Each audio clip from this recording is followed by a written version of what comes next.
Good morning once again and happy independence day. तो ये session जो मैं ले रहा हूँ, आपने इसका टैगलाइन देखा होगा। Basically this is a very practical session focused on exploring the different use cases of the tools and techniques that we study in FRM curriculum. आप सबको पता है कि एफआरएम के अंदर, ठीक है, या नहीं पता तो एफआरएम के अंदर हम लोग बहुत सारे टूल्स एंड टेक्निक्स सीखते हैं। रियल लाइफ में वो टूल्स एंड टेक्निक्स कैसे अप्लाई होते हैं, उसके बहुत सारे यूज केसेस मैं आज के इस वेबिनार में डिस्कस करने वाला हूँ। ये वेबिनार आपका मेरे ख्याल से 1 आवर चलेगा, जिसमें बहुत सारे यूज केसेस आपको दिखाऊंगा रियल लाइफ से लिंक्ड। तो you will be able to understand, you will be able to acknowledge कि एफआरएम जो है ना, वो आपको एक्चुअल में ऐसी टेक्निक्स प्रोवाइड कर रहा है जिससे रियल लाइफ डिसीजन मेकिंग हो सकती है। एफआरएम पार्ट वन के अंदर 4 मॉड्यूल्स है। एफआरएम पार्ट वन के अंदर we have quants, we have financial markets and products, we have valuation and risk models, and the fourth one is foundations. Quants है, FMP है, वैल्यूएशंस एंड रिस्क मॉडल्स है, and then foundations. These are the 4 topics that we study in FRM part one. तो हर एक topic से linked मैं आपको कुछ यूज केसेस दिखाने वाला हूं। और अगर आपको एफआरएम नहीं भी करना तब भी आप इस वेबिनार में बैठते हो तो you will be able to understand कि हाँ, फाइनेंस में जो चीजें हम लोग सीखते हैं एफआरएम के अंदर नहीं, maybe in some other course, तो वो चीजें कैसे रियल लाइफ में अप्लाई होती हैं। ठीक है, in the banking world, in the non banking world as well. तो मैंने बैंकिंग के एग्जाम्पल भी लिए, ज्यादा एग्जाम्पल मैंने ऑब्वियसली बैंक्स रिलेटेड लिए, in the non banking world as well. मैं कुछ प्रेजेंटेशन आज के सेशन में नहीं शो करने वाला। मैं थोड़ा सा एक्साइटिंग एक्सेल शीट्स आपको शो करूंगा जिससे आपको सारे यूज केसेस समझ में आएंगे। तो जैसे मैंने बोला, एफआरएम पार्ट वन के अंदर हमारे 4 टॉपिक्स हैं। One is quants, one is FMP, one is VRM, one is foundations. क्या लगता है कौन सा टॉपिक सबसे डिफिकल्ट लगता होगा लोगों को? कौन सा टॉपिक सबसे डिफिकल्ट लगता होगा? जनरली किसी भी फाइनेंस स्टूडेंट को ना क्वांट्स सबसे डिफिकल्ट लगता है। क्वांटिटेटिव एनालिसिस डिफिकल्ट लगने का रीजन पता है क्या है? कि आप लोग कभी भी चीजों को विजुअलाइज नहीं करते, चीजों का हैंड्स ऑन नहीं करते, because quants is all about statistics. You have to work on data. तो अभी मैं आपको जब यूज केसेस दिखाऊंगा ना, तो आप अप्रिशिएट कर पाओगे कि अगर अपने डेटा को देख के या मॉडल्स को देख के क्वांट्स को सीखे तो अपने को ज्यादा अच्छे से समझ में आएगा। तो सब लोग लाइन से रिप्लाई कर रहे हैं कि क्वांट्स जो है वो सबसे डिफिकल्ट लगता है। नाउ क्वांट्स के अंदर एक टॉपिक जो सबसे बेसिक टॉपिक है, जो हर एक कोर्स के अंदर आता है, वो है basic stats. Right, basic stats के अंदर we talk about exploratory data analysis. किसी ने वर्ड सुना है? एक्सप्लोरेटरी डेटा एनालिसिस मतलब जो भी डेटा है उसको एक्सप्लोर करो, उसमें से कुछ इंट्यूशंस डिराइव करो। Exploratory data analysis, right. तो एक्सप्लोरेटरी डेटा एनालिसिस बताने के लिए मैंने आपके सामने क्रिकेट का एग्जांपल लिया है, बिकॉज बहुत सारे लोगों को क्रिकेट बहुत एक्साइटिंग लगता है, तो इसलिए मैंने क्रिकेट का डेटा लिया है। आपको मेरे स्क्रीन पे दिख रहा होगा, I have taken the data of batsman. मैंने यहाँ पे बैट्समैन का डेटा लिया है, ठीक है, कि उनके क्या रन्स स्कोर रहे हैं, कितने बॉल्स फेस्ड है, then number of fours, number of six, strike rate क्या है, राइट। उसके अलावा ऑपोजिशन कौन सा था, देन ग्राउंड फॉर्मेट भी मैंने यहाँ पे डिफरेंट डिफरेंट लिए हैं, जैसे कि ओडीआई हो गया, टेस्ट हो गया, T20 हो गया। यहाँ पे किसी भी प्लेयर को अपने सेलेक्ट करके उसका डेटा स्क्रैप कर सकते हैं, इस तरह का मैंने मॉडल बनाया हुआ है। बट मेरा ऑब्जेक्टिव आपको स्क्रैपिंग करना सिखाना नहीं है। मेरा ऑब्जेक्टिव है कि जो डेटा हमारे पास आएगा उससे हम लोग कैसे इंट्यूशंस डिराइव करें। जैसे कि एक इंपॉर्टेंट इंट्यूशन जो काफी सारे लोग मेरे से बिफोर द वेबिनार ही पूछ रहे थे कि is Sachin Tendulkar a better player और Virat Kohli a better player, ठीक है। और इसका आंसर देना बहुत ही डिफिकल्ट है। अभी मैं आपको डेटा भी दिखाऊंगा, तो आप खुद मुझे बताना कि इसका आंसर क्या है। अभी आपके सामने यहाँ पे विराट कोहली का मैंने डेटा लिया है। मैं किसी भी बैट्समैन का डेटा जो है यहाँ से स्क्रैप कर सकता हूँ। मैंने सारे प्लेयर्स का डेटा यहाँ पे रखा हुआ है, तो कोई भी बैट्समैन का डेटा अपने ले सकते हैं ना। हो विराट कोहली का डेटा आपके सामने है, उसमें आपको दिख रहा होगा जो रन्स स्कोर्ड है। मैं ओडीआई फॉर्मेट लेके चल रहा हूँ, उसमें आपको दिख रहा होगा जो रन्स स्कोर्ड है उसका एवरेज क्या है। अच्छा, हम लोग इस डेटा के ऊपर बेसिक स्टैटिस्टिक्स परफॉर्म करने वाले हैं। बेसिक स्टैटिस्टिक्स के अंदर generally we have a 4 point summary. Generally we have a 4 point summary. Mean निकालते हैं, वेरिएंस निकालते हैं, मीन निकालते हैं, वेरिएंस निकालते हैं, राइट, स्क्यूनेस निकालते हैं, कटॉसिस निकालते हैं। Mean, variance, skewness, kurtosis. भारी भारी वर्ड्स सुन के डरना मत, मैं आपको सिंपल इंट्यूशन देने वाला हूं। मीन मतलब एवरेज रन कितने हैं, वेरिएंस मतलब हर एक मैच में जो रन स्कोर किया है, राइट, वो सेम थोड़ा है, उसमें एक डिस्ट्रीब्यूशन है। वो डिस्ट्रीब्यूशन जो है उसका स्प्रेड कैसा है, that is given by variance. Variance बोल लो या उसका square root which is standard deviation. तो यहां पे आपको मीन दिख रहा होगा, एवरेज रन्स कितने हैं, 58 रन्स, 58 रन्स। और स्टैंडर्ड डेविएशन है 43 रन्स का। मतलब हर एक मैच में तो 58 58 58 58 कांस्टेंट नहीं आया होगा ना, उसके आसपास फ्लक्चुएशंस हैं। तो वो जो एवरेज फ्लक्चुएशन है that is 43 runs. Average fluctuation is 43 runs. उसके अलावा वी हैव स्क्यूनेस। स्क्यूनेस क्या शो करता है कि बायस कैसा है, पॉजिटिव बायस है या नेगेटिव बायस है, whether we have a positive bias और अ नेगेटिव बायस, राइट। मतलब outliers are on the positive side, then the skewness number is positive. If outliers are on the negative side, then the skewness number is negative. अभी मैं इसको और interpret करूंगा। And then kurtosis. Kurtosis is extreme runs बनाने का probability. Extreme runs बनाने का probability मतलब एक्सट्रीम रन्स क्या होते हैं, या तो 0 के आसपास या 100 के आसपास, मे बी 150 के आसपास। Those are extreme runs. उसका चांस कैसा है, that is given by kurtosis. और स्क्यूनेस क्या शो करता है कि हमारे जो लो प्रोबेबिलिटी इवेंट्स हैं वो किस साइड पे है। पॉजिटिव स्क्यूनेस मींस हमारे low probability events positive side पे है, there is a low probability of very big score. And negative skewness means there is a very low probability of very bad score, around zero. तो we have the average performance, we have the standard deviation, right, which shows the consistency, कितना consistently अपने runs बना रहे हैं। then we have the skewness and then we have the kurtosis। अगर एक single word देना है तो मीन मतलब एवरेज परफॉर्मेंस, स्टैंडर्ड डेविएशन मतलब हमारा कंसिस्टेंसी कैसा है, हर मैच में अपने सेम रन तो नहीं बना रहे, तो अपना जो फ्लक्चुएशंस है वो फ्लक्चुएशन ज्यादा है या फ्लक्चुएशंस कम है। स्क्यूनेस का मतलब है कि positive skewness means we have positive outliers, मतलब low probability events right hand side में है, बड़े बड़े बड़े रन्स बनने का chance is low, right, but yes we have positive skewness. Then kurtosis means extreme ends पे लो रन्स या वेरी हाई रन्स का चांस क्या है, राइट, एक्सट्रीम एंड्स पे आप बहुत एक्सट्रीम परफॉर्म करोगे, उसका प्रोबेबिलिटी कैसा है, दैट इज गिवन बाय कटॉसिस। तो आई होप आपको इंट्यूशन मिल गया होगा। अभी मैं अलग अलग प्लेयर्स का एनालिसिस करूंगा तो उसके बेसिस पे आपको और आइडिया लगेगा। तो जैसे यहां पे मैंने विराट कोहली का आपको दिखाया है, mean runs and standard deviation.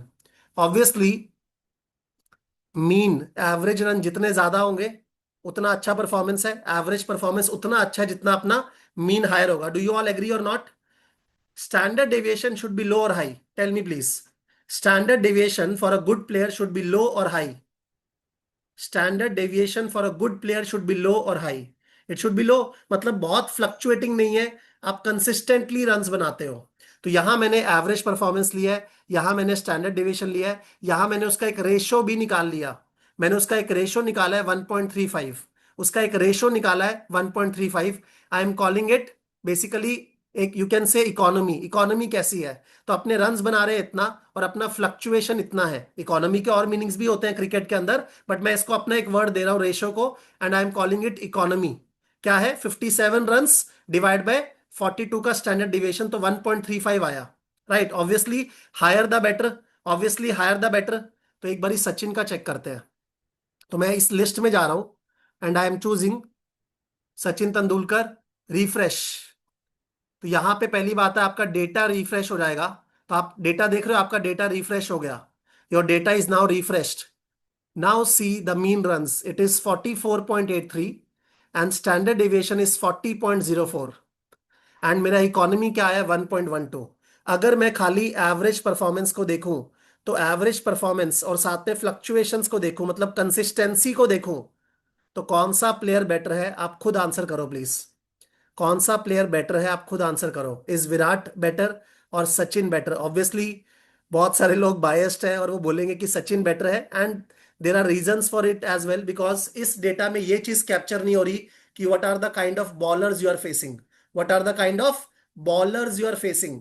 Sachin के टाइम पे बॉलर्स में भी अलग लेवल के थे, विराट के टाइम पे बॉलर्स उतने लेवल के नहीं थे। मतलब ये सब आर्ग्यूमेंट्स अपने कर सकते हैं, बट अभी अपने को स्टैटिस्टिक्स क्या बोल रहा है, स्टैटिस्टिक्स बोलता है कि अनबायस होके डेटा को देखो एंड उसके बेसिस पे अपना रिजल्ट डिराइव करो, ना कि being biased.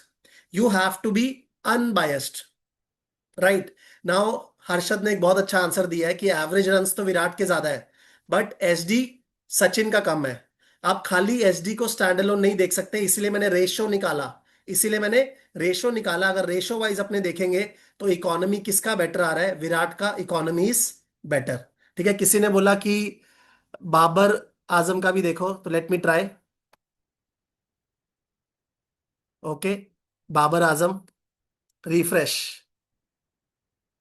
Economy is 1.45, economy is 1.45। आप देख सकते हो, आपका मीन है 54.23, आपका स्टैंडर्ड डेविएशन है 37.41। But I am not sure कि पाकिस्तान जो है वो किस किस तरह के प्लेयर्स के साथ खेलते हैं, मतलब किस किस ओपोनेंट के साथ वो लोग प्ले करते हैं, तो I don't have the data of that. वो डेटा हम लोगों ने इसमें इनबिल्ड नहीं किया है कि आप किस तरह के बॉलर्स को फेस कर रहे हो। ऑब्वियसली हम लोग वो भी कर सकते हैं कि अगर सेम तरह के बॉलर्स को फेस किए तो वहां पे कंपैरिजन अपना एप्पल टू एप्पल रहे, राइट। सो अभी अपने वापस से आते हैं एक बारी कोहली पे। ठीक है, बहुत सारे लोग रिप्लाई कर रहे हैं, मुझे अच्छा लग रहा है। Next is skewness. स्क्यूनेस जो है ना, पॉजिटिव स्क्यूनेस आपको दिख रहा है, आपको जनरली बैट्समैन के डेटा में पॉजिटिव स्क्यूनेस ही दिखेगा, आपको बैट्समैन के डेटा में पॉजिटिव स्क्यूनेस ही दिखेगा, because there will be positive outliers. Outliers positive होने का मतलब क्या है कि there is very low probability of very high scores. बहुत हाई हाई स्कोर्स तो बहुत कम मैचेस में ही मार पाते हैं ना प्लेयर्स।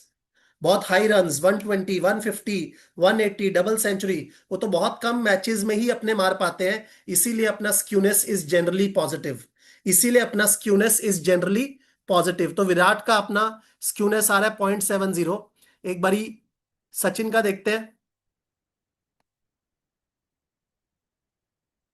0.70, और यहां पे भी स्क्यूनेस क्या आ रहा है, 1.16। नाउ स्क्यूनेस 0.70 और 1.16 को कैसे रीड करेंगे, मैं बोल रहा हूं दोनों का ही पॉजिटिव आ रहा है, right. But I can say कि Virat Kohli is more steady, जिसका स्क्यूनेस जो आ रहा है ना वो 0.70 आ रहा है, ही is more steady. But Sachin जो है, राइट, सचिन के लिए मैंने यहां पे लिखा है occasionally very big positive knocks, right. अगर हम विराट कोहली वर्सेस सचिन का बात करें तो सचिन ने जो नॉक्स मारे हैं वो ज्यादा बड़े इंटेंसिटी के मारे हैं, दोनों का प्रोबेबिलिटी कम है, बड़े नॉक्स मारने का प्रोबेबिलिटी तो कम है, वो तो स्क्यूनेस बता ही रहा है। स्क्यूनेस पॉजिटिव का मतलब है नॉक्स अगर लगेंगे तो बड़े बड़े साइड पे लगेंगे, मतलब we have outliers on the positive side, right. But बात हो रही है कि किसका स्क्यूनेस ज्यादा है, विराट का स्क्यूनेस वॉज 0.70, सचिन का स्क्यूनेस इज अराउंड 1.16। तो ज्यादा पॉजिटिव नॉक्स किसके हैं, ज्यादा पॉजिटिव नॉक्स किसके हैं, दोनों में प्रोबेबिलिटी कम है, बट ज्यादा पॉजिटिव साइड पे किसके हैं, ज्यादा एक्सट्रीम आउटलायर साइड पे किसके हैं, वो है सचिन के। That is what this data is indicating, right. Because Sachin में हमारा स्क्यूनेस कितना आया, 1.16। तो we do have outliers on the positive side for both Virat and Sachin, but but ज्यादा एक्सट्रीम किसका है, स्क्यूनेस किसका हाई है, सचिन का। तो बोथ ऑफ द केसेस में we have very low probability of very big positive knocks, but वो जो बिग पॉजिटिव नॉक्स है उसमें हायर इंटेंसिटी किसका है, सचिन का है। That is what skewness tells. But generally batsman का आपको स्क्यूनेस पॉजिटिव ही दिखेगा, बिकॉज वहां पे there is a low probability of scoring very high runs. तो वैसा आपको समझना पड़ेगा डेटा के अंदर। अब बात करते हैं कटॉसिस में। कटॉसिस क्या है, एक्सट्रीम टेल्स, मतलब या तो जीरो पे आउट होना या बहुत हाई रन्स बनाना, एक्सट्रीम स्कोर्स बनाने का प्रोबेबिलिटी, एक्सट्रीम स्कोर्स बनाने का प्रोबेबिलिटी। तो अगर अपने कोहली का देखें, कटॉसिस क्या आ रहा है, कोहली का कटॉसिस क्या आ रहा है, लेट मी सी। कोहली का कटॉसिस इज नेगेटिव, कोहली का कटॉसिस इज -0.51। और एक बारी सचिन का देख रहे हैं वापस। सचिन का कटॉसिस इज सचिन का कटॉसिस इज 0.79। आपको बहुत कम प्लेयर्स का कटॉसिस जो है ना, ठीक है, वो नेगेटिव दिखेगा। नेगेटिव कटॉसिस का मतलब क्या है? नेगेटिव कटॉसिस का मतलब है अ मोर स्टेडी प्लेयर। ठीक है, जिसका एक्सट्रीम एंड पे जाने का चांसेस कम है, मतलब वो ज्यादा एवरेज के आसपास रहता है, तो वो ज्यादा स्टेडी प्लेयर है। सचिन के केस में भी हमें क्या दिख रहा है? पॉजिटिव। सचिन के केस में भी we are seeing a positive kurtosis. Is positive kurtosis a bad thing? Is positive kurtosis a bad thing? मतलब एक्सट्रीम पे जाने का प्रोबेबिलिटी हाई है। सचिन में एक्सट्रीम में जाने का प्रोबेबिलिटी हाई है एज कंपेयर टू विराट। नहीं, आप उसको पॉजिटिव या नेगेटिव नहीं बोल सकते। मतलब आप ये नहीं बोल सकते कि सचिन बेटर है या विराट बेटर है। I can say like this कि Virat is more reliable as an opener. Virat is more reliable as an opener, but Sachin is more explosive. Virat is more reliable as an opener क्योंकि उसका स्टडी परफॉर्मेंस है, extreme में जाने का chance कम है। Reliable कौन हुआ ज्यादा? विराट। बट एक्सप्लोसिव कौन हुआ? एक्सप्लोसिव कौन हुआ? हमारा सचिन। बिकॉज वहां पे अपना कटॉसिस क्या है? पॉजिटिव है। कटॉसिस क्या है? पॉजिटिव। राइट। क्या लगता है किस प्लेयर का, ठीक है, एक बार मेरे जमाने की बात करते हैं, किस प्लेयर का कटॉसिस बहुत हाई होगा ओपनर्स में? क्या लगता है किस प्लेयर का कटॉसिस बहुत हाई होगा ओपनर्स में? एक बार सहवाग का देखें। सहवाग का तो आपको याद ही होगा, हाउ यूज टू प्ले। तो एक बार सहवाग का देखते हैं कटॉसिस कितना आ रहा है। 4.16। Can you see? 4.16। इतना ज्यादा कटॉसिस। इसका मतलब एक्सट्रीम में ही रहता है सहवाग हमेशा। आइदर या तो जीरो के आसपास रन्स या बहुत हाई रन्स। राइट। या तो जीरो के आसपास रन्स या बहुत हाई रन्स। तो यहां पे मैंने छोटा सा समरी बनाया है। ठीक है, राइट हैंड साइड में आप जितने मर्जी प्लेयर्स का यहाँ पे देख सकते हो। विराट का मैंने इकोनॉमी निकाला है, सचिन का निकाला है, सहवाग का निकाला है, धोनी का निकाला है। तो धोनी का इकोनॉमी अच्छा है, बट इसका मतलब ये थोड़ा ना कि धोनी बेस्ट हो गया। वो अपने एंड में प्ले करता है and Virat is an opener, तो दोनों का वो चीज भी आपको कंसिडर करना पड़ेगा। It needs to be an apple to apple comparison.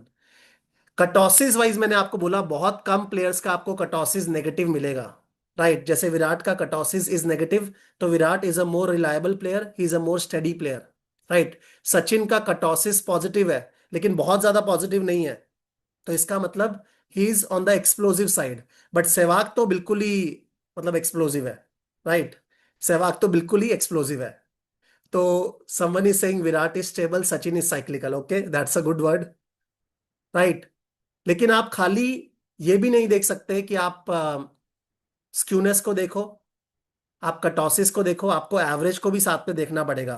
तो वो सारी चीजें आप डिटेल में एनालिसिस करते हो, खाली एक नंबर देख के आप कुछ भी नहीं बोल सकते। धोनी का अगर आप कटॉसिस देखोगे तो that is also very high. तो आई कैन से कि Dhoni is an explosive finisher, occasional very big positive finishes. Right. और सचिन के लिए मैंने क्या बोला है? Occasionally very big positive knocks and explosive opener.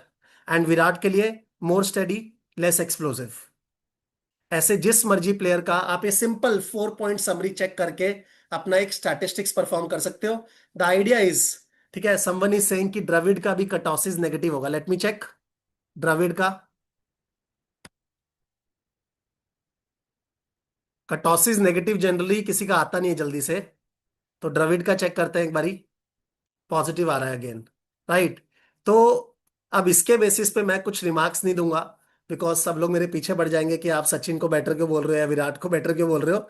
मेरा काम है एज अ स्टैटिस्टिशियन, या आपका काम है एज अ स्टैटिस्टिशियन, जो कल को आप फाइनेंस में पढ़ोगे, कि आपको डेटा को सामने ला के रखना है, आपको डेटा को रीड कैसे करना है वो आपको पता होना चाहिए। बाकी जो बिजनेस पर्सन है ना, या जो यूजर है, वो अपने आप उसको इंटरप्रेट करेगा कि उसको किस पर्सपेक्टिव से उसको इंटरप्रेट करना है और किस पर्सपेक्टिव से उसको यूज करना है। तो I will not create any kind of conflicts for me. ठीक है, कि आपने विराट को बेटर क्यों बोला या सचिन को बेटर क्यों बोला, मैं वो कुछ नहीं करने वाला। Please don't expect any kind of commentary from me. लेकिन हाँ, मैंने आपके सामने रिजल्ट्स रख दिए और मैंने अपना आपको कमेंट्री दे दिया कि जो अ, विराट है ना, he is more steady, less explosive. Sachin explosive, and Sehwag तो बिल्कुल ही एक्सप्लोसिव। और जो जो धोनी है then Dhoni is explosive because he has very big positive finishes, right? Rohit का देखते हैं एक बारी, let me try Rohit. Rohit is R Sharma और RG Sharma, I think RG Sharma, right? If I am correct, please correct करना if I am wrong. Again, ratio is 1.09, skewness is 1.59 and kurtosis is 2.97. तो he is also an explosive opener you can से. तो the thing is कि statistics का rule क्या है ना. अब सी, मैंने यहाँ पे ओडीआई का किया, मैं टेस्ट का भी कर सकता हूँ, मैं T20 का भी कर सकता हूँ. आपको एक चीज समझनी होगी कि ऑलवेज, ठीक है, यूज स्टैटिस्टिक्स अनबायस्डली. आपको बायस पहले से क्रिएट नहीं करना कि मुझे तो लगता ही है कि सचिन बेस्ट है या विराट बेस्ट है, उसके बाद मैं स्टैटिस्टिक्स को देख रहा हूं. That is not a good idea. आप अनबायस्डली डेटा को रीड करो, आप उसके मेट्रिक्स को रीड करो, then only you will be able to take decisions कि हाँ, आपके हिसाब से या आपके पैरामीटर के हिसाब से कौन बेटर है. बिकॉज पैरामीटर भी तो अलग अलग है ना. कोई ओपनर है, कोई ओपनर नहीं है, कोई फिनिशर है, राइट? कोई मे बी वाइल्ड कार्ड है. तो वो सारी चीजें मैटर करती है while doing the analysis, right? इसके बेसिस पे क्या हम लोग टीम भी बना सकते हैं? यस, स्टैटिस्टिक्स परफॉर्म करके हम लोग टीम भी बना सकते हैं. एंड इनफैक्ट आप सबको पता होगा कि हम लोग एक इनिशिएटिव लिए हैं, हम लोग एक नया प्रोग्राम लेके आ रहे हैं रिस्क एक्सप्लोर के नाम से, which is free for everyone. Risk explore में मैं बेसिक बेसिक यूज केसेस बताने वाला हूं फाइनेंस के, और वहां अपने हैंड्स ऑन भी करेंगे. तो अगर किसी को इसमें इंटरेस्ट आया है और ज्यादा स्टैटिस्टिक्स को एक्सप्लोर करना चाहता है, तो उस केस में डेफिनेटली आप वो प्रोग्राम ज्वाइन कर सकते हो. You can contact the SSCI team, right? मैं और नहीं बता पाऊंगा, मेरे को और भी बहुत सारे यूज केसेस कवर करने हैं. ऑल दो बहुत सारे रिक्वेस्ट आ रहे हैं कि एबी डिविलियर्स का बताओ, क्रिस गेल का बताओ. वो सारा मैं अभी नहीं बता पाऊंगा, बट डेफिनेटली अगर आपको इंटरेस्ट आए तो you can explore more. Hitesh, क्या क्वेश्चन आपका? How did you make this dashboard? ये मैंने स्क्रैपिंग के थ्रू किया है.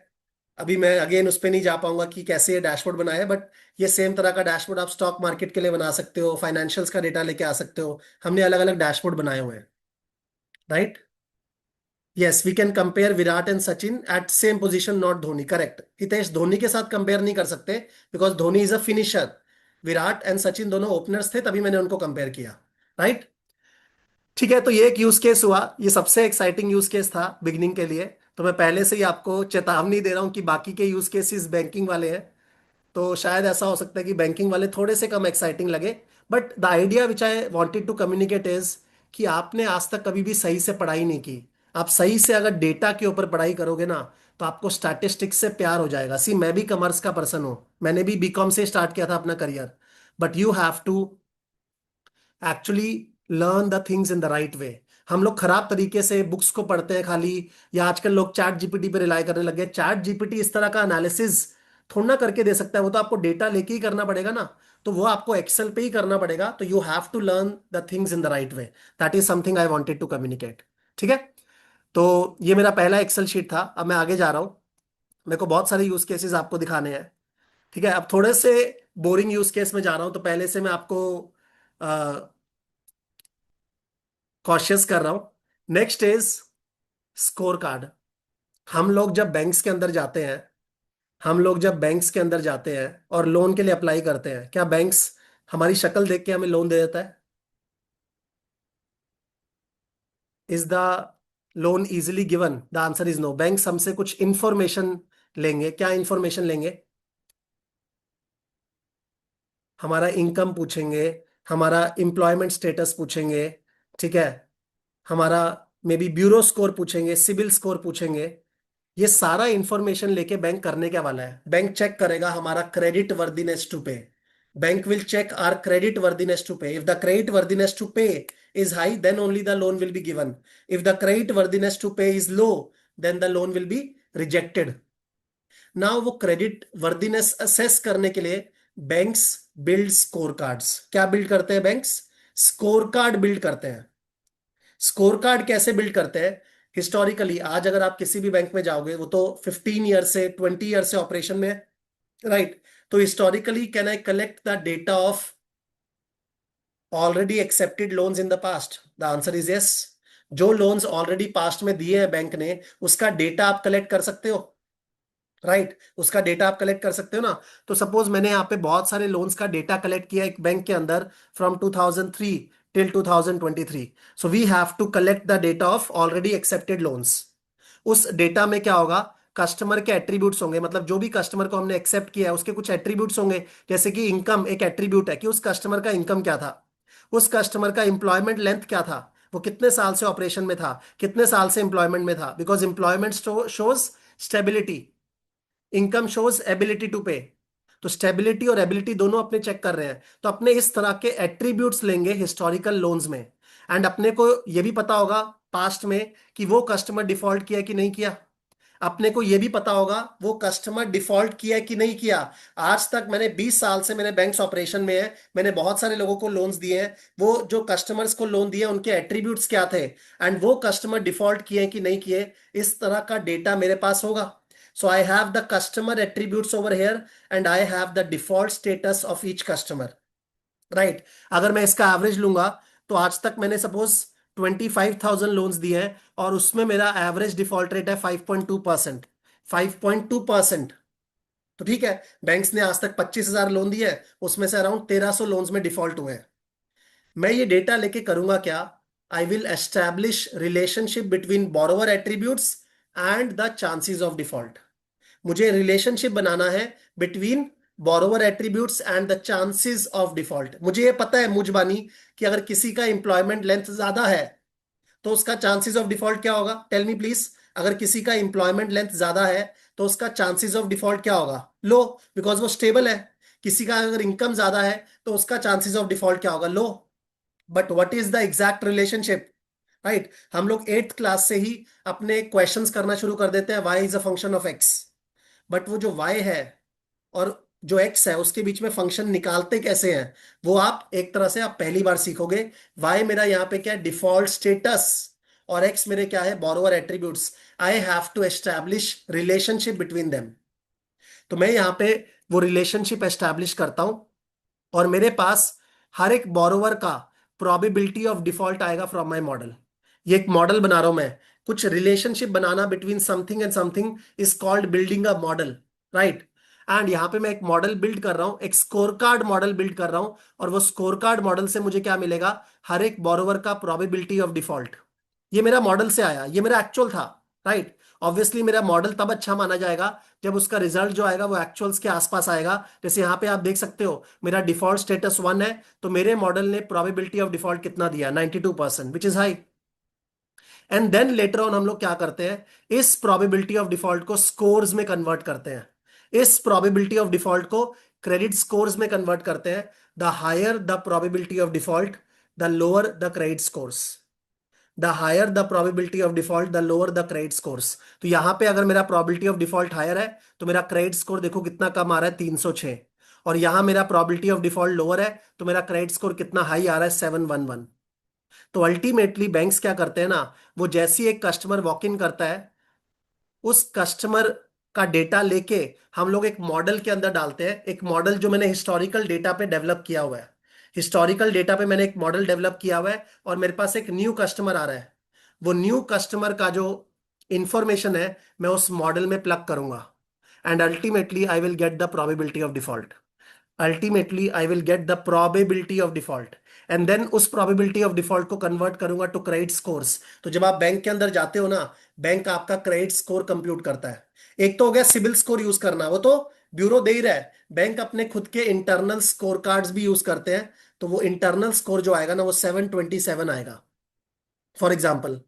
उसके बेसिस पे bank will take a call कि हमें ये लोन एक्सेप्ट करना है या रिजेक्ट करना है, राइट। उसके लिए कट ऑफ रहेगा, उसके लिए एक कट ऑफ स्कोर रहेगा ना। कट ऑफ कैसे सेलेक्ट होता है, उसके भी बहुत सारे मेथड्स हैं। अगर मुझे रेवेन्यू को बढ़ाना है, ज्यादा से ज्यादा कस्टमर्स को ऑनबोर्ड करना है, तो मैं क्या करना चाहूंगा, कट ऑफ को लो रखना चाहूंगा ताकि ज्यादा कस्टमर्स एक्सेप्ट हो। अगर मुझे रिस्क को कम करना है तो मैं कट ऑफ को हाई करना चाहूंगा कि हाँ, और ज्यादा सेफ कस्टमर्स को मैं लोन दूं। तो अगर मुझे रेवेन्यू को बढ़ाना है मैं कट ऑफ को लो करूंगा। अगर मुझे रिस्क को कम करना है तो मैं कट ऑफ को इंक्रीज करूंगा। और अगर मुझे प्रॉफिटेबिलिटी पे फोकस करना है तो मैं एक ऐसा कट ऑफ स्कोर निकालूंगा जहां पे प्रॉफिटेबिलिटी मैक्सिमाइज हो, जहां प्रॉफिटेबिलिटी मैक्सिमाइज हो। राइट। तो फॉर एग्जांपल यहाँ पे 637 के ऊपर मेरा प्रॉफिटेबिलिटी मैक्सिमाइज हो रहा है। राइट, 637 पे प्रॉफिटेबिलिटी मैक्सिमाइज हो रहा है, तो that will be the cut off. अब सपोज मैंने 637 कट ऑफ लिया, इस कस्टमर का स्कोर आ रहा है 727, so will the loan be accepted और rejected? Will the loan be accepted और रिजेक्टेड? एक्सेप्टेड, क्योंकि जो क्रेडिट स्कोर आ रहा है वो कट ऑफ के ऊपर आ रहा है। राइट। तो ये जो मॉडल मैंने अभी आपको दिखाया, आप एफआरएम पार्ट वन के अंदर कुछ टॉपिक्स पढ़ोगे ऑन प्रिडिक्टिव एनालिटिक्स। आप एफआरएम पार्ट वन के अंदर कुछ टॉपिक्स पढ़ोगे on predictive analytics. Predictive analytics के अंदर एक होता है हमारा मशीन लर्निंग। आप सबने सुना होगा मशीन लर्निंग। तो this is an example of a machine learning model. This is an example of a machine learning model. ठीक है, अमन को ये चीज बोरिंग लगी है, तो Aman, no hard feelings for you. But अगर मशीन लर्निंग बोरिंग लगेगा ना, तो फ्यूचर बहुत डिफिकल्ट हो जाएगा, बिकॉज हर एक चीज में मशीन लर्निंग आ रही है। राइट। तो मशीन लर्निंग जो है वो हमारे एफआरएम पार्ट वन के अंदर भी है, और हम लोग यहाँ पे मशीन लर्निंग का ही एक मॉडल देख रहे हैं जिसका नाम है logistic regression and decision trees. तो वो मैंने एग्जांपल आपके सामने दिखाया है। अल्टीमेटली कोई भी मॉडल का अल्टीमेट ऑब्जेक्टिव क्या है? We have to establish relationships between something and something. यहां पर मैं जो आपको एग्जांपल दिखा रहा हूं उसमें अपने बोरोवर एट्रीब्यूट्स एंड डिफॉल्ट के चांसेस के बीच में रिलेशनशिप निकाल रहे हैं। If the probability of default is high, then the credit scores will be low, it will be below the cutoff, and I will reject the loan. तो actual में किस cut off पे आपको लोन को reject करना है और एक कस्टमर का क्रेडिट स्कोर कैसे निकालना है, ये सारा तो डेटा ड्रिवन डिसीजनिंग होना चाहिए ना। ऐसा थोड़ा ना बैंक में कोई पर्सन आया तो उसकी शक्ल देख के मैं उसका लोन अप्रूव करूंगा। I have to take unbiased decisions. तो अगेन वहां पे आपका स्टैटिस्टिक्स आएगा, अगेन वहां पे आपका डेटा ड्रिवन डिसीजन मेकिंग आएगा। तो is this an example of data driven decision making? The answer is yes. और ये सेम एक्सेल शीट, ये सेम मॉडल मैंने एफआरएम पार्ट वन में लॉजिस्टिक रिग्रेशन की क्लास में करवाई है। So this is the level at which we teach, कि आपको यार हर एक चीज को प्रैक्टिकली देखना है, सिर्फ उसको थ्योरेटिकली बुक से पढ़ के काम नहीं होगा। एग्जाम पास हो जाएगा, एग्जाम हमारे से भी पास होगा, बट अगर आपको एक चीज से 70 साल का अपना करियर बनाना है, तो आप क्या खाली अपना एग्जाम पास करोगे? The answer is no. आपको उसको अच्छे से रियल लाइफ में कैसा है उसका एप्लीकेशन होता है वो शुरू से आपका वो नैक होना चाहिए, then only you will be able to appreciate the things. Right. तो this is an example of, sir I don't think it's that simple, make a customer benefit and banks benefit. मुझे समझ नहीं आया हितेश आपका question. The thing is कि यहां पर हम लोग रिलेशनशिप बना रहे हैं, वो रिलेशनशिप मैं एक न्यू कस्टमर के लिए यूज करूंगा, उसका प्रोबेबिलिटी ऑफ डिफॉल्ट निकालूंगा, उसका क्रेडिट स्कोर निकालूंगा, एंड अगर क्रेडिट स्कोर कट ऑफ के ऊपर हुआ then the loan will be accepted, otherwise rejected. Right. तो यहाँ पे पूरा डेटा ड्रिवन डिसीजन मेकिंग हो रही है। ठीक है, तो let me close this sheet now. Next example पे चलते हैं। अभी आजकल बहुत ज्यादा जियो पॉलिटिकल टेंशन का खतरा मंडरा रहा है सब जगह। ठीक है, बिकॉज ऑफ ट्रम्प की कमेंट्रीज एंड ट्रम्प के टैरिफ्स। तो आपको क्या लगता है, अगर कुछ जियो पॉलिटिकल सिनेरियो खराब होता है तो क्या बैंक्स उसके कारण इंपैक्ट होते हैं? अगर कुछ भी जियो पॉलिटिकल टेंशन होता है तो क्या बैंक्स उसके कारण इंपैक्ट होंगे? The answer is yes. Why and how? How? Tell me how. सब लोगों ने करेक्ट आंसर दिया yes, but tell me how.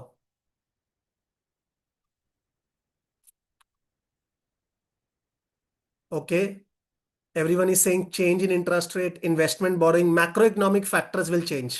किसी ने मैक्रो इकोनॉमिक फैक्टर्स का बात किया। तो अगर मैक्रो इकोनॉमिक फैक्टर्स चेंज होंगे, मैं ये पॉइंट लेके चल रहा हूँ बिकॉज बहुत सारे लोग बोल रहे हैं ऑयल प्राइस बढ़ जाएगा, इंटरेस्ट रेट गिर जाएगा। ठीक है, मैक्रो इकोनॉमिक फैक्टर्स चेंज होंगे। What do you think macro economic factors bank को कैसे इंपैक्ट करेंगे? अगर सपोज मेरा मैक्रो इकोनॉमिक फैक्टर खराब हो गया, मेरा अनएम्प्लॉयमेंट बढ़ गया, मेरे जीडीपीज गिर गए, उसके कारण क्या इंपैक्ट होगा? उसके कारण क्या इंपैक्ट होगा? बैंक के अंदर क्या इंपैक्ट होगा? मोर एनपीएस, डिफॉल्ट्स बढ़ेंगे, डिफॉल्ट्स बढ़ेंगे। Everyone is giving the correct answer. तो इसका मतलब there is a relationship between default rates and the macro economic variables. There is a relationship between the default rates and the macro economic variables. क्या वो relationship अगर मैं establish कर लूं तो मैंने एक मॉडल बना लिया? The answer is yes. Model बनाना मतलब you have to build relationships in the data, as simple as that. Model बनाना मतलब you have to build relationships in the data. तो अगर मेरे पास मैक्रो इकोनॉमिक वेरिएबल्स का डेटा है, मेरे पास डिफॉल्ट रेट्स का डेटा है, I can establish relationship between them. Right, जैसे यहाँ पे मैंने क्या किया है, मैंने 2003 से लेकर 2023 तक डिफॉल्ट रेट्स का डेटा लिया है और मैक्रो इकोनॉमिक वेरिएबल्स का डेटा लिया है। इस डेटा में आपको नीचे में दिख रहा होगा अनएम्प्लॉयमेंट रेट, यहां आपको दिख रहा होगा हाउसिंग प्राइस ग्रोथ, और यहां पे आपको दिख रहा है डिफॉल्ट रेट्स। कोई मुझे बताएगा ये जो डिफॉल्ट रेट्स बढ़े हैं, ये कौन से टाइम पीरियड को रिफ्लेक्ट कर रहा है? ये जो डिफॉल्ट रेट्स बढ़े हैं, ये कौन से टाइम पीरियड को रिफ्लेक्ट कर रहा है? What do you think? Global financial crisis. क्या चेक करें ग्लोबल फाइनेंशियल क्राइसिस के टाइम क्या हुआ था?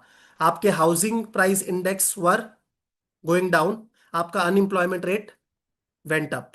तो अनएम्प्लॉयमेंट इंक्रीज हुआ, हाउसिंग प्राइस इंडेक्स गिरा, एंड उसका एक बिजनेस रिलेशनशिप भी है ना। अगर अनएम्प्लॉयमेंट बढ़ेगा तो लोगों की जॉब जाएगी, लोग ईएमआईस को पे नहीं कर पाएंगे, एंड ईएमआईस को अगर पे नहीं कर पाएंगे तो डिफॉल्ट्स विल इंक्रीज।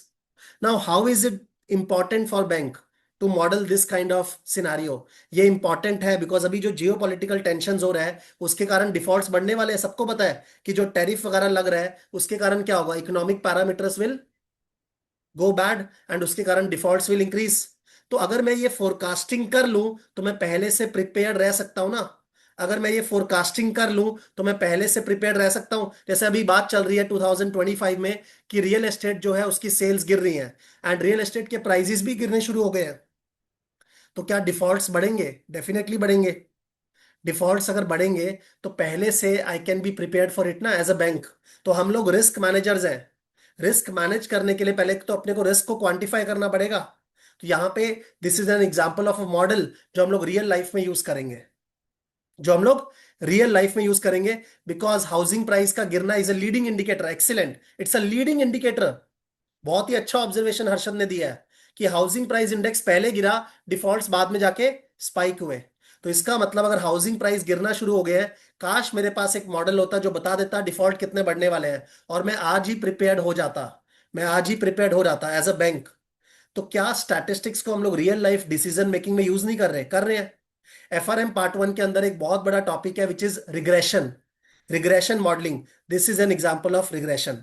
यहां मैंने क्या किया है, मैंने रिलेशनशिप बनाया है between default rates and the macro economic variables. Right, and I can also create scenarios for future, कि फ्यूचर में क्या क्या चीज हो सकती है, मेरा मैक्रो इकोनॉमिक वेरिएबल्स कहां जाएगा।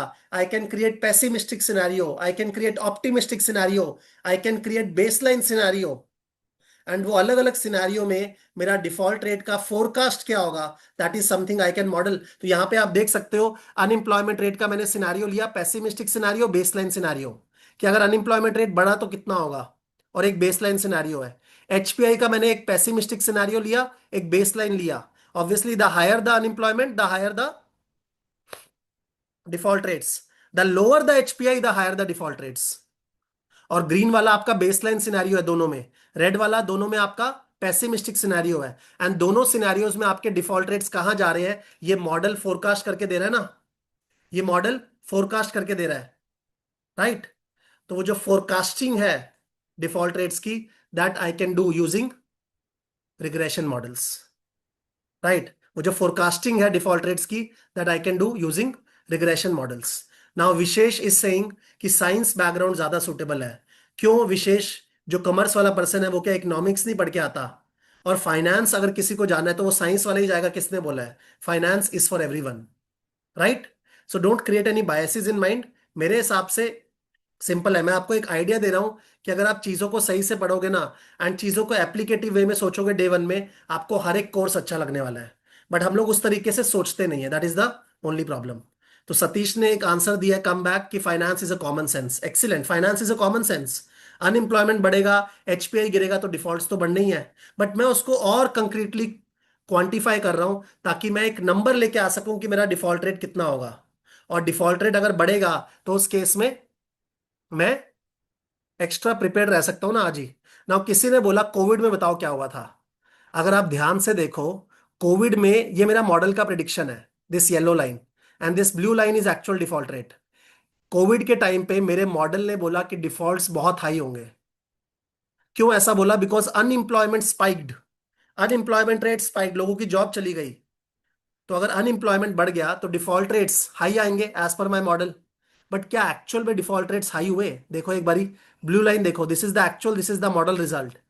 क्या एक्चुअल में डिफॉल्ट रेट्स हाई हुए? अगर मैं ग्लोबल फाइनेंशियल क्राइसिस का बात करूं, मेरे मॉडल ने भी बोला हाई डिफॉल्ट रेट, एक्चुअल में भी हाई डिफॉल्ट रेट हुए। बट कोविड के टाइम पे मेरे मॉडल ने बोला डिफॉल्ट रेट हाई होने वाले हैं because of high unemployment. But actual में डिफॉल्ट हाई नहीं हुए। क्यों? एक्सीलेंट। इसलिए नहीं हुए बिकॉज गवर्नमेंट ने स्टिमुलस दिया, गवर्नमेंट ने मोरिटोरियम्स दिए, उसके कारण डिफॉल्ट नहीं बढ़े। तो क्या वो मॉडल ने कैप्चर किया? The answer is no. तो क्या मॉडल दुनिया में सब कुछ कैप्चर कर सकता है? The answer is no. But still we build models ताकि हम लोग एक गेस कर सके फ्यूचर का कि हमारे डिफॉल्ट रेट्स कहाँ जाने वाले हैं। बट आप रियल लाइफ डायनामिक्स जो है वो डेटा के अंदर देख सकते हो एंड देन उसको एक मॉडल में उतार सकते हो, and then you can use that kind of model for forecasting. Right? FRM में कोई प्रोग्रामिंग लैंग्वेज रिक्वायर्ड नहीं है। एक और एग्जांपल दिखाता हूं कि हम लोग इस तरह के सिनेरियोस क्रिएट कैसे कर सकते हैं। जो लोग एफआरएम पार्ट वन पढ़ रहे हैं, क्या आप लोगों ने एफआरएम पार्ट वन में टाइम सीरीज मॉडलिंग सीखा है? एफआरएम पार्ट वन में टाइम सीरीज मॉडलिंग सीखा है? एफआरएम पार्ट वन में time series modelling, FRM part one में एक और टॉपिक होता है which is forecasting and time series. लोग उसको थ्योरेटिकली पढ़ के जाते हैं, but time series model is a very very powerful model जिसके बेसिस पे आप सिनेरियो क्रिएट कर सकते हो। तो जो लोग एफआरएम पढ़ रहे हैं, मैं उनके लिए एक वर्ड कम्युनिकेट कर रहा हूं, बाकी लोग मत घबराना। एक वर्ड होता है ऑटो रिग्रेशन। मैंने यहां पे एक ऑटो रिग्रेशन मॉडल यूज किया है, और वो ऑटो रिग्रेशन मॉडल के बेसिस पे I am creating a forecast of my macro economic variables. वो ऑटो रिग्रेशन मॉडल के बेसिस पे I am creating a forecast of my macro economic variables. मैं अलग अलग सिनारियोस क्रिएट कर रहा हूं। This is my optimistic scenario कि बेस्ट केस में क्या होगा, this is my baseline scenario, this is my pessimistic scenario. तो वो सिनारियो बनाऊंगा फ्यूचर के, तभी तो उसके बेसिस पे मैं प्रिडिक्शंस करूंगा। राइट? नाउ इस सिनेरियोज में आपको दिख रहा होगा लॉन्ग रन में सब जाके long run mean reverting level पे जा रहे हैं, बिकॉज जो चीज खराब होनी है वो सदाबहार खराब नहीं रहेगी, जो चीज अच्छी भी होनी है वो सदाबहार अच्छी नहीं रहेगी। Ultimately everything reverts to the long run level. तो वो आपको दिख रहा है, ये टेंडेंसी एक टाइम सीरीज मॉडल के अंदर होती है ऑटोमेटिकली, ऑटो रिग्रेशन। तो बुक्स में लोग ऑटो रिग्रेशन पढ़ते हैं ऐसे कि उनको एक एग्जाम पास करना है। अरे ऑटो रिग्रेशन एक रियल लाइफ मैकेनिज्म है। वो रियल लाइफ मैकेनिज्म को आप रियल लाइफ में यूज कर सकते हो। But again, since people don't visualize these kind of things, उनको स्टार्ट डिफिकल्ट लगता है। Right? Mean reversion, that is the word, correct. तो आप सिनेरियो एनालिसिस भी खुद से क्रिएट कर सकते हो, खुद से अपने सिनेरियोज बना सकते हो कि फ्यूचर में क्या होने वाला है। और आप चाहे इन्वेस्टमेंट इंडस्ट्री में काम करो, आप रिस्क इंडस्ट्री में काम करो, आप अपने इन्वेस्टमेंट पोर्टफोलियो में तो सिनेरियो बनाओगे ना कि मेरा पोर्टफोलियो कितना ऊपर जा सकता है, कितना नीचे जा सकता है वर्स्ट केस में, so that I get prepared for it in advance. It's all about preparation in advance, उसी के लिए अपने फोरकास्टिंग कर रहे हैं। राइट? ठीक है। एक और एग्जांपल लेता हूं। किसी ने बहुत अच्छा बोला था कि अगर कोई क्राइसिस आएगा ना, तो उस केस में लोग पैसा विड्रॉ करना शुरू कर देंगे। लोग पैसा विड्रॉ करना शुरू कर देंगे। देखो बैंक्स का काम क्या होता है? बैंक्स का काम होता है डिपॉजिटर से पैसा लिया एंड आगे लोन में लॉन्ग टर्म में लेंड कर दिया। डिपॉजिटर जो पैसा देता है वो शॉर्ट टर्म के लिए देता है। राइट? और उसको हम लोग लेंड करते हैं 10 साल के लोन के लिए, 15 साल के लोन के लिए, 20 साल के लोन के लिए। अगर ऐसा बैंक नहीं करेंगे तो वो मार्जिन कैसे कमाएंगे? बिकॉज डिपॉजिट शॉर्ट टर्म के लिए, तो वहां पे इंटरेस्ट क्या मिलता है अपने को? डिपॉजिट पे 3%, 4%। और लोन्स पे बैंक अपने से क्या चार्ज करते हैं? 7%, 8%। तो वही तो बैंक मार्जिन कमाते हैं कि शॉर्ट टर्म में डिपॉजिट लिया और उसको लॉन्ग टर्म के लिए लेंड कर दिया। बट वहां पे एक रिस्क भी है। रिस्क क्या है? अगर कल को डिपॉजिटर अपना पैसा विड्रॉ करने खड़ा हो गया, तो आपके पास तो लिक्विडिटी होना चाहिए ना शॉर्ट टर्म में उसको पैसा लौटाने के लिए। जैसे यस बैंक में हुआ था कि रन ऑफ का रिस्क हो गया था। रन ऑफ का रिस्क क्या होता है कि शॉर्ट टर्म में आपके पास लिक्विडिटी नहीं है to pay back the depositor. तो वैसा सिनेरियो तो नहीं होना चाहिए। तो इसका मतलब मुझे कुछ कैश रखना पड़ेगा हमेशा। मैं सारा का सारा पैसा लेंड नहीं कर सकता लॉन्ग टर्म में। इवन दाउ लेंड करने से फायदा है बिकॉज मार्जिन मिलेगा, कैश रखने से नुकसान है बिकॉज वहां पे मैं कुछ कमा नहीं रहा। बट फिर भी मुझे क्या है, मुझे कुछ पैसा जो है वो रखना ही पड़ेगा। बट अगर ज्यादा पैसा रखूंगा तो उसके कारण प्रॉब्लम क्या होगा? मेरा मार्जिन्स विल गो डाउन। अगर कम पैसा रखूंगा तो मेरा रिस्क विल इंक्रीज। तो बैंक्स क्या करते हैं? बैंक्स फोरकास्टिंग करते हैं कि उनका हॉट मनी कितना है, उनका स्टेबल मनी कितना है। The word is hot money. Hot money मतलब डिपॉजिट में आप जो भी पैसा रख रहे हो ना, उसका कितना प्रपोर्शन ऐसा है जो बहुत रिस्की है, जो कभी भी निकल सकता है, राइट, जो रातों रात विड्रॉ हो सकता है, और कितना पोर्शन आपका स्टेबल है, कुछ बैलेंस तो आपके हमेशा पड़ा रहता है ना बैंक के अंदर। तो अगेन ये जो हॉट मनी है और जो स्टेबल मनी है, वो मैं रिग्रेशन से मॉडल कर सकता हूं। Regression can help me identify, जो एफआरएम पार्ट वन में हम पढ़ते हैं कि मेरा हॉट मनी कितना है। जैसे यहाँ पे आपको दिख रहा होगा मंथ 0.03, मतलब वन डे ओवरनाइट के अंदर मेरा रन ऑफ रेट आ रहा है 30%। मतलब 30% इन माई बैलेंसेज इज हॉट मनी, जो रातों रात निकल सकता है। 30% is hot money which can be withdrawn overnight. तो मेरे को इतना लिक्विडिटी तो रखना पड़ेगा ना कि इस हॉट मनी को मैं मीट कर पाऊं, राइट। अब ये 30% ही रखना है, मैं 40% भी तो रख सकता था। वहां मेरा नुकसान होता, बिकॉज जो एक्स्ट्रा 10% मैं रख रहा हूं, वहां तो अपने लेंड करके ज्यादा कमा सकते थे ना। अगर मैं कम रखता और मेरा हॉट मनी 30% है, मैं रखता सिर्फ 15% लिक्विड रिजर्व्स, तो वो भी प्रॉब्लमैटिक है, राइट। तो आपको एक एग्जैक्ट नंबर चाहिए, आपको एक एग्जैक्ट साइंस चाहिए, आपको एक एग्जैक्ट डेटा ड्रिवन नंबर चाहिए कि हम लोग किस बेसिस पे, ठीक है, अपने लिक्विडिटी पोजीशन को देखेंगे, किस बेसिस पे अपने लिक्विड रिजर्व्स को रखेंगे। ज्यादा रखने से भी प्रॉब्लम है, कम रखने से भी प्रॉब्लम है, राइट। यस बैंक में यही प्रॉब्लम हुआ था, वो तो आरबीआई ने आके इंटरवेन किया, अदरवाइज जो रन ऑफ सिचुएशन था, उनके पास लिक्विडिटी थी नहीं to pay back the depositor. And एक रन ऑफ सिचुएशन में bank can ultimately convert a liquidity crisis into an insolvency crisis, right. तो यहां पे मेरे पास क्या आ गया, एक रन ऑफ रेट आ गया during normal times, during stress times. और ये रन ऑफ रेट मैंने कैसे निकाला है, यूजिंग रिग्रेशन। तो एफआरएम ना आपको वो टूल्स दे रहा है, वो टूल्स जो आप रियल लाइफ में यूज करोगे for day to day decision making. पता क्यों नहीं लगता ये टूल्स के बारे में? हमारे पास बहुत सारे लोग आते हैं जो खाली करिकुलम पढ़ रहे हैं, खाली करिकुलम पढ़ के, या खाली कोई भी प्रेप प्रोवाइडर के नोट्स पढ़ के, या किसी बुक को मार्क करके अगर आप पढ़ाई कर रहे हो ना, that is very very bad. You have to learn how to actually implement things in real life. And वो वही पर्सन बता सकता है जो प्रैक्टिशनर है, ठीक है। I am doing risk consulting from last 10 years, and आप मेरे से एक एक चीज का यूज केस पूछ सकते हो, मैं बता सकता हूं कि एफआरएम में वो करिकुलम में क्यों डाला हुआ है, because we have experienced and we are providing consulting on those things, right. तो run off rate again model करना is a use case of regression, ठीक है। ये आपका क्वांट्स का एग्जांपल हुआ। मैंने बोला एफआरएम पार्ट वन के अंदर चार टॉपिक्स है, we have quants, we have FMP, we have VRM, we have foundations. अब मैं आपको दिखाता हूं वीआरएम, रिस्क। रिस्क को तो मैंने अभी तक टच ही नहीं किया। Let me give you N example of stock markets. Let me give you N example of stock markets. Stock markets में आप कभी भी इन्वेस्ट करते हो, आप हमेशा एक क्वेश्चन का आंसर जानना चाहते हो कि जिस भी स्टॉक में मैं इन्वेस्ट कर रहा हूं उसमें मेरा मैक्सिमम पॉसिबल लॉस कितना हो सकता है, maybe within the next one day, या maybe within the next one week. मेरा मैक्सिमम पॉसिबल लॉस कितना हो सकता है, right, at a certain confidence level. मैं हमेशा ये जानना चाहूंगा। अब ये सिंपल है, लोग इसको अलग अलग टर्म्स दे दे, कोई इशू नहीं है, but I want to know the maximum possible loss that can occur within the next one day, right. तो यहां पर सपोज अगर मैं एचडीएफसी बैंक में इन्वेस्ट कर रहा हूं, तो एचडीएफसी बैंक का हिस्टोरिकल डेटा मैंने स्क्रैप किया है, उसके बेसिस पे मैं एक नंबर निकाल सकता हूं विच is called war. War is value at risk, नाम से पता लग रहा है वैल्यू एट रिस्क, कि मेरा मैक्सिमम पॉसिबल लॉस कितना हो सकता है with in the next one day. मेरा मैक्सिमम पॉसिबल लॉस कितना हो सकता है with in the next one day. तो ये आ रहा है 1.41%। कोई स्टॉक का नाम बोलो प्लीज, कोई स्टॉक का नाम बोलो। कोई और स्टॉक का नाम बोलो। Suzlon. Okay, ACC, Reliance, Paytm. एक बार पेटीएम ट्राई करता हूं। पेटीएम आया नहीं। अच्छा, कोई और स्टॉक देखते हैं। यस बैंक देखें एक बारी। यस बैंक में अपना वन डे वार कितना है? यस बैंक पे वन डे वार इज 3%। मतलब मैक्सिमम पॉसिबल लॉस कितना हो सकता है वन डे के अंदर, दैट इज 3%।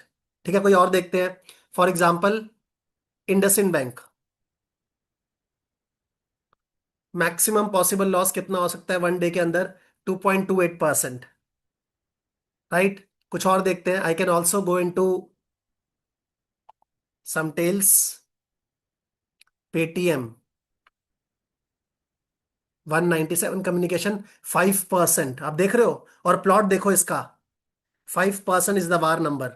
वार मतलब अगर मैं एक दिन के लिए इन्वेस्ट कर रहा हूं तो मेरा मैक्सिमम पॉसिबल लॉस कितना हो सकता है, right, that is 5%। Similarly, suppose Adani 4.24%।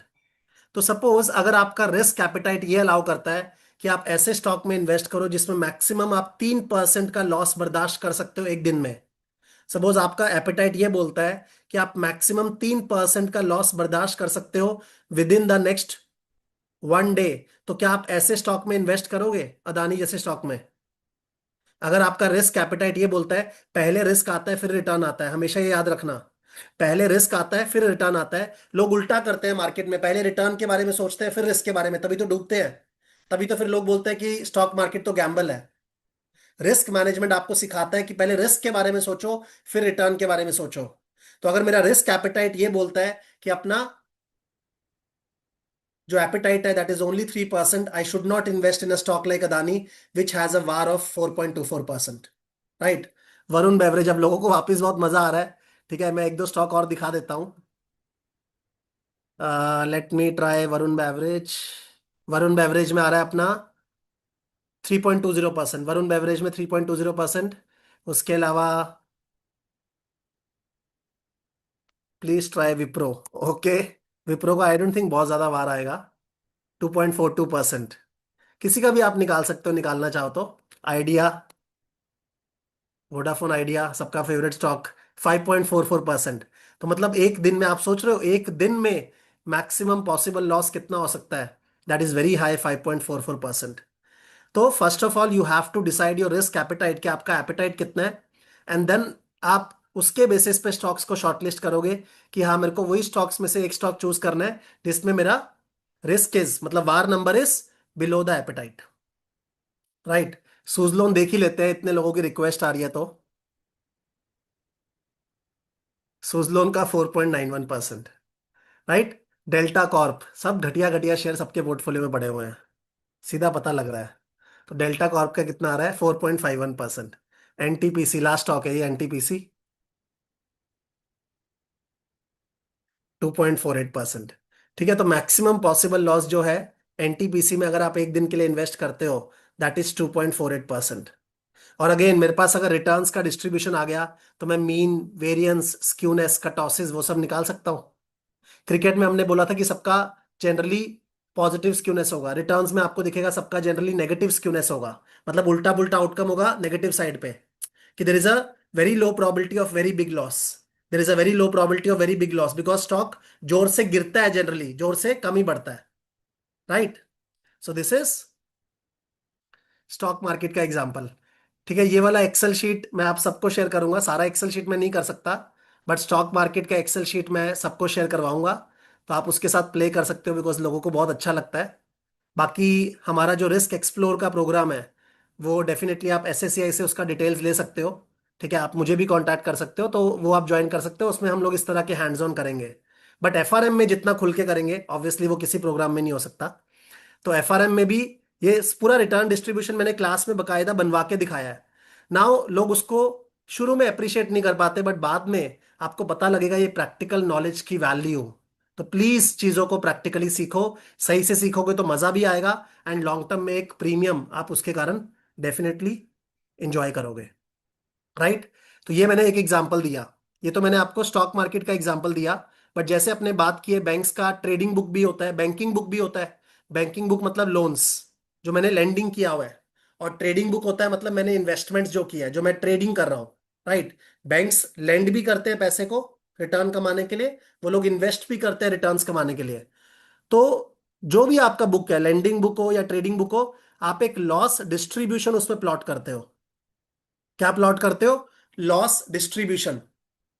Loss distribution का मतलब क्या है? मेरे एक्स एक्सिस पे होता है क्या लॉस हो सकता है, और वाई एक्सिस पे होता है उसका प्रोबेबिलिटी, राइट। बचपन में हम सब लोग प्रोबेबिलिटी पढ़ते हैं, बट किसी को यह समझ में नहीं आता प्रोबेबिलिटी का यूज क्या है। तो मैं भी आपको प्रोबेबिलिटी का यूज दिखाने वाला हूं कि हम लोग सिंपल एक लॉस डिस्ट्रीब्यूशन बना सकते हैं, कि मेरा एक्स एक्सिस पे है possible losses, and Y axis पे आई हैव द प्रोबेबिलिटी। तो मैं इस तरह का लॉस डिस्ट्रीब्यूशन बनाऊंगा। And obviously this is dynamic, ये चेंज होगा, आपको दिख रहा होगा, ये चेंज होगा। तो इस लॉस डिस्ट्रीब्यूशन का फायदा क्या है? जैसे रियल लाइफ में ना, हम लोग अपने आप को हेज करना चाहते हैं for every kind of scenario. यहां पर भी मैं तीन तरह के लॉसेस को क्वांटिफाई करना चाहता हूं। कौन से तीन तरह के? वन इज एक्सपेक्टेड लॉस, ये आपको दिख रहा है expected loss. One is worst case laws and one is stress loss. Expected loss, worst case laws, stress loss. Suppose आपको लगता है कि आपका कुछ मेडिसिन का खर्चा है, तो आप एक्सपेक्टेड मेडिसिन का जो कॉस्ट है उसके लिए क्या करते हो? सैलरी में से कुछ पैसा सेट असाइड करते हो, right? That is your expected loss. But कई बारी आपको एक्स्ट्रा डायग्नोसिस करवाना पड़ जाता है अनएक्सपेक्टेडली, वहां आपका खर्चा और ज्यादा होता है, तो वहां सैलरी थोड़ी ना काम आती है, वहां आपकी सेविंग्स काम आती है। तो कुछ आपका अनएक्सपेक्टेड लॉस होता है। और भगवान ना करे अगर कोई बड़ी बीमारी हो गई और आपको हॉस्पिटलाइज होना पड़ गया, तो वहां पे आपके स्ट्रेस लॉसेस भी होंगे। तो रियल लाइफ में भी आप हर एक के लिए कुछ बैकअप लेके रखते हो ना, कि एक्सपेक्टेड लॉस जो मेरा है, जो मेरा मेडिसिन का कॉस्ट है, उसके लिए मैं प्रोविजंस बनाऊंगा, सैलरी में से पैसा सेट असाइड करूंगा, अनएक्सपेक्टेड लॉसेस के लिए मैं सेविंग यूज करूंगा, एंड भगवान ना करे कभी हॉस्पिटलाइजेशन हो जाए, उसके लिए मैं इंश्योरेंस लूंगा। तो बैंक्स भी जो है, उनके जो लॉसेस है उसको डिवाइड करते हैं into expected losses, unexpected losses and stress losses. Expected losses के लिए हम लोग प्रोविजंस बनाते हैं। आपने सुना होगा प्रोविजन फॉर डाउटफुल डेट्स। ठीक है, अकाउंट्स में क्वेश्चन आते थे, मुझे याद है क्लास ट्वेल्थ में, provision for doubtful debts. Provision for doubtful debts, मेरा अकाउंट्स बहुत अच्छा था। ठीक है, I scored 100 in class twelfth का बोर्ड्स, तो मुझे अच्छे से याद है पूरा। प्रोविजन फॉर डाउटफुल डेट्स वो कैसे निकलता है, वो आपके सामने एग्जांपल है कि हम लोग प्रोविजन कैसे रखते हैं। तो उसके लिए मैं देखूंगा मेरा एक्सपेक्टेड लॉस कितना हो सकता है, दैट इज 2.08%, राइट? मेरे जो अनएक्सपेक्टेड लॉस है उसके लिए मैं सेविंग्स रखूंगा। मेरे जो स्ट्रेस लॉसेस है उसके लिए मैं इंश्योरेंस लूंगा। बट इंश्योरेंस आप इनफाइनाइट अमाउंट का तो नहीं ले सकते ना। तो कितना इंश्योरेंस आपको लेना है वो आपको कौन बताएगा? वो डिपेंड करेगा कि आपके स्ट्रेस लॉसेस कितने हो सकते हैं, उतना ही आप इंश्योरेंस लोगे ना, जितना आपका हॉस्पिटलाइजेशन का खर्चा लग सकता है। तो ये जो मॉडल्स है ना, ये रियल लाइफ से भी लिंक होते हैं आपके, आप इसको रियल लाइफ में भी अप्लाई करते हुए देखोगे। ये सेम लॉस डिस्ट्रीब्यूशन मैंने क्लासेस में बनवाया है, राइट? तो लॉस डिस्ट्रीब्यूशन है, उसमें तीन पॉइंट कट किए, expected loss, unexpected loss and stress losses. Expected loss के लिए प्रोविजंस रखेंगे, अनएक्सपेक्टेड लॉस के लिए कैपिटल रखेंगे, एक्सट्रीम लॉसेस के लिए इंश्योरेंस लेंगे, right? This is also part of VRM, valuation and risk models. Valuation and risk models, ठीक है। और देखते हैं, अब आते हैं एफएमपी के ऊपर, financial markets and products. Financial markets and products, तो मैं आपको एक सिंपल सा एग्जांपल देता हूं। सपोज मैंने आपके सामने एक चार्ट खोला है ना, मेरे को पता है आप में से बहुत सारे लोगों को टेक्निकल एनालिसिस नहीं आता होगा, बट मैंने आपके सामने एक चार्ट खोला है और उसमें एक लाइन ड्रॉ की है। कोई मुझे बताएगा ये लाइन क्या इंडिकेट कर रही है? मैंने आपके सामने एक चार्ट खोला है और उसके सामने एक लाइन ड्रॉ की है, एक लाइन ड्रॉ की है ब्लू कलर की। वो लाइन क्या इंडिकेट कर रही है? Can anyone tell me? ठीक है, बहुत सारे लोग टेक्निकल एनालिसिस जानते भी हैं, उनको इंटरेस्ट भी आता है। Late me close this sheet, late me close this sheet, okay. ये ब्लू लाइन आपको दिख रही है?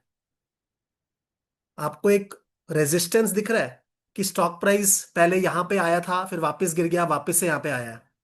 अब अगर यहां से स्टॉक प्राइस अगर बढ़ गया, स्टॉक प्राइस अगर यहां से बढ़ गया, this is called breakout. This is called breakout in technical terms. इसको क्या बोलते हैं? ब्रेकआउट। अगर मेरा स्टॉक यहां से टूट के बढ़ गया तो इसको बोलते हैं ब्रेकआउट इन टेक्निकल टर्म्स। ब्रेकआउट होने पे मैं क्या करूंगा? मैं प्राइस के ऊपर जाने से फायदा उठाना चाहूंगा।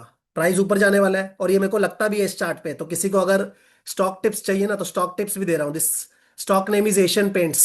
एशियन पेंट्स, मुझे लगता है यहां से बहुत बढ़ेगा, तो मैं एक टिप दे रहा हूं कि यहां से मुझे लगता है स्टॉक का दाम बहुत बढ़ेगा, तो मुझे ऊपर के लिए बेटिंग करना है, मुझे ऊपर का अपसाइड इंजॉय करना है। तो मैं अपसाइड कैसे इंजॉय कर सकता हूं? I can take call options. एक इंस्ट्रूमेंट होता है मार्केट के अंदर which is called call option. Let me close the sheet. एक ऑप्शन, एक इंस्ट्रूमेंट होता है मार्केट के अंदर which is called call option. Call option is a lottery for upside. Call option is a lottery for upside. मेरे को ऊपर का इंजॉय करना है, या तो मैं स्टॉक बाय कर लूं मार्केट में जाके, तो वो तो मैं कर ही सकता हूँ। अगर मेरे पास पैसा है तो मार्केट में जाके मैं एशियन पेंट का स्टॉक बाय करूंगा। एक शेयर 2529 का है, तो जितना ऊपर जाएगा उतना मैं एंजॉय करूंगा।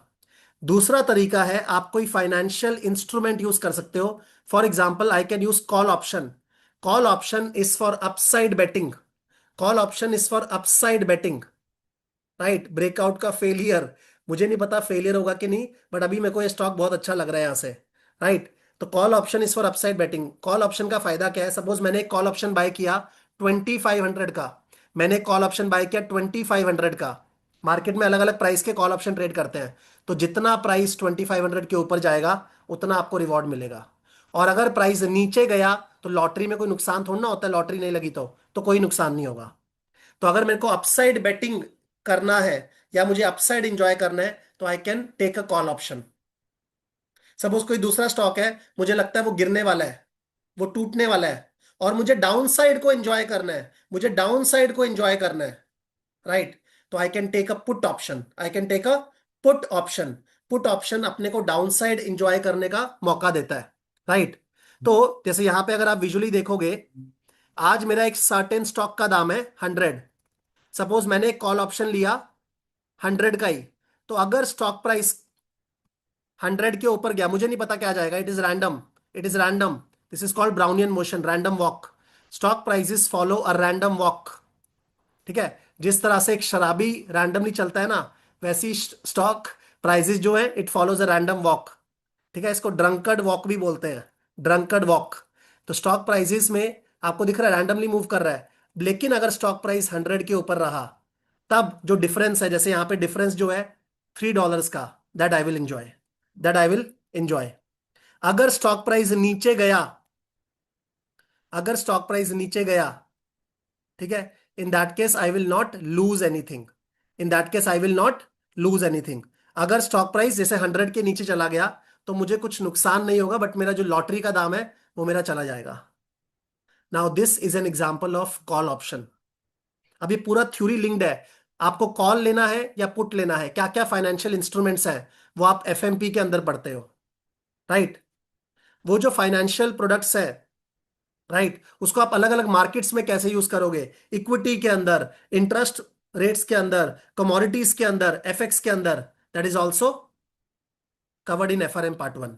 तो एफएमपी जो है वो आपको ये सारे फाइनेंशियल इंस्ट्रूमेंट्स के बारे में बताएगा, वो आपको सारी फाइनेंशियल मार्केट्स के बारे में बताएगा। Is that clear? तो यहां मैं आपको डेमोन्स्ट्रेशन दिखा रहा था। ये सेम डेमोन्स्ट्रेशन मैंने एफआरएम पार्ट 1 क्लासेस में दिखाई हुई है। To teach a model called Black Scholes model. To teach a model called Black Scholes model. तो प्रैक्टिकली देखोगे ना, चीजों को विजुलाइज करोगे। हम लोगों को ना मैथ्स गंदा लगता था, बट मेरे को हमेशा ऐसा फील होता था कि जिन लोगों को भी मैथ्स गंदा लगा है या साइंस गंदा लगा है ना, वो देखना उनके पक्का टीचर्स जो है ना वो अच्छे नहीं रहे होंगे। I am sorry to say that.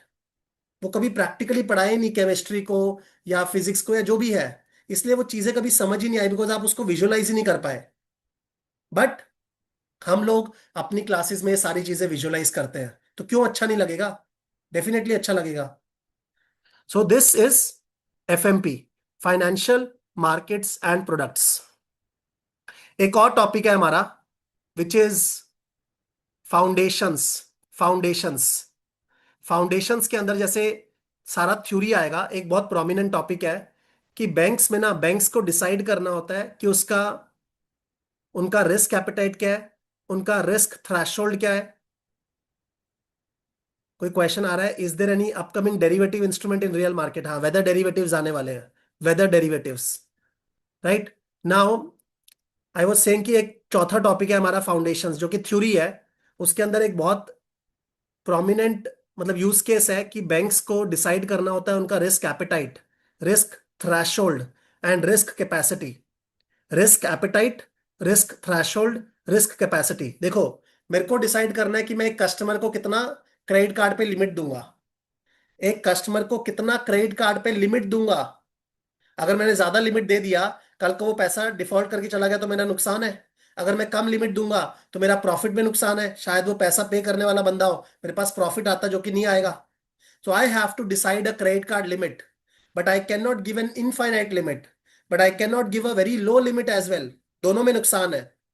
तो मैं कैसे डिसाइड करूंगा कि मुझे क्या क्रेडिट कार्ड की लिमिट देनी है? उसके लिए मैं अपना रिस्क एपेटाइट डिसाइड करता हूं, रिस्क थ्रेशोल्ड डिसाइड करता हूं, रिस्क कैपेसिटी डिसाइड करता हूं।